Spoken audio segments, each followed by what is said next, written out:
Cohen pleaded guilty to campaign finance violations stemming from hush money payments to two women. Court filings say the president directed Cohen to make the payments. We're actually going to go to Kara Scannell outside of the courthouse there in New York. We have some breaking news in this investigation, as if we had not had a busy day already, because New York prosecutors have announced that they've reached a deal with the tabloid.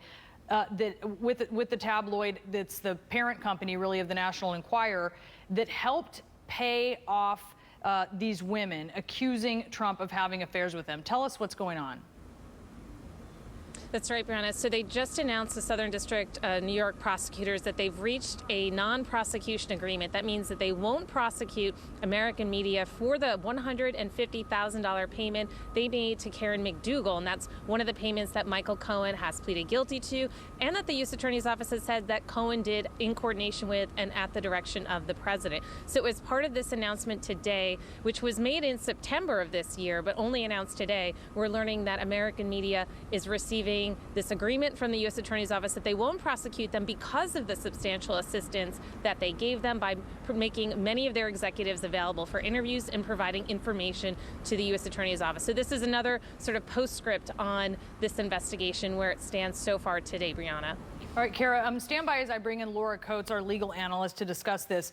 I mean, when you look at what Kara just reported, because part of the agreement, you have the company admitting they made this $150,000 payment in concert with the candidate's presidential campaign, and they did it to ensure that the woman did not publicize damaging allegations about the candidate before the election.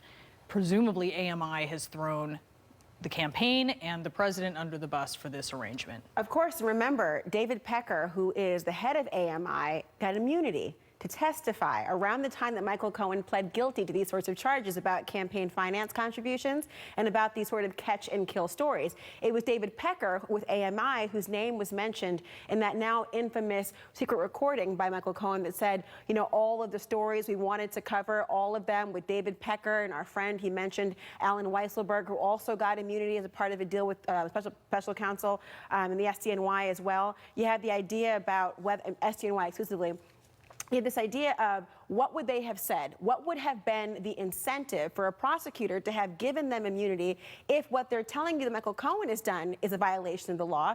Well, if he acted in concert with them, what valuable information could they have provided that would have incentivized a plea deal? Well, now we know that at least on one occasion back in September, they have had this agreement that they were so forthcoming, allowed people from the executive offices of AMI to give information in concert with that immunity deal. And so this should probably be very troubling to Donald Trump, knowing that David Pecker has been a close friend for all these years, particularly the guest on his planes to and from Mar-a-Lago, the person that has routinely, according to Cohen and others, have said this person has helped over the years on these catch and kill cases and stories. This is, okay, so this is something that we just saw Michael Cohen sentenced for, his part in this. The president has been implicated in this. These are campaign finance violations. When you listen to, I hear the legal side of this, you listen to Democrats on the Hill, and they are not jumping at the idea of, even if, you know, this is a crime and you could prove that the president had his part in it, they're not jumping at the idea that this is something that would rise to the level of Congress taking action with impeachment. How significant is this then, if we hear that Democrats aren't jumping on it?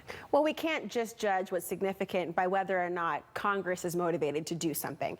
The idea that this is a criminal violation is true. The idea there's a high crime misdemeanor political standard is quite different. These, of course, that Michael Cohen pled guilty to are felony offenses. The prosecutorial agreement likely avoided felony charges for AMI and others who were involved with it. So if you judge it on the criminal side, it's quite serious to have the actual felony assignment to it.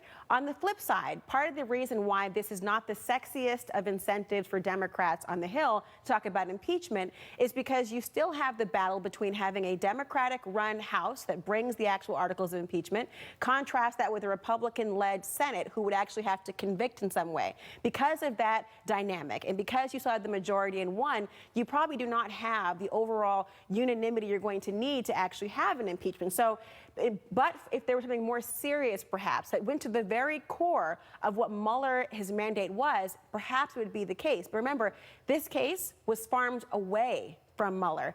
to the SDNY. And as we saw in court today when Cohen was sentenced, there is a divide between how both of those parties want to treat people involved in their investigation. So it's no oddity that perhaps Congress is equally divided. Yeah, very good point. All right, stay with me, Laura, as I bring in Brian Stelter on the phone. He's our chief media correspondent.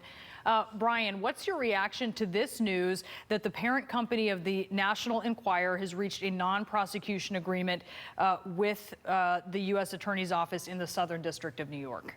This is a confession to the catch and kill idea. We all learned about catch and kill a little while ago. It's that tabloid magazine practice of catching a story, in this case, a story that would have hurt Donald Trump, and then killing the story, in this case, by paying money to the woman making the accusation. Catch and kill. It has a sleazy name. It's a sleazy practice. And the Enquirer's parent company is now admitting to it in this disclosure by the Southern District of New York.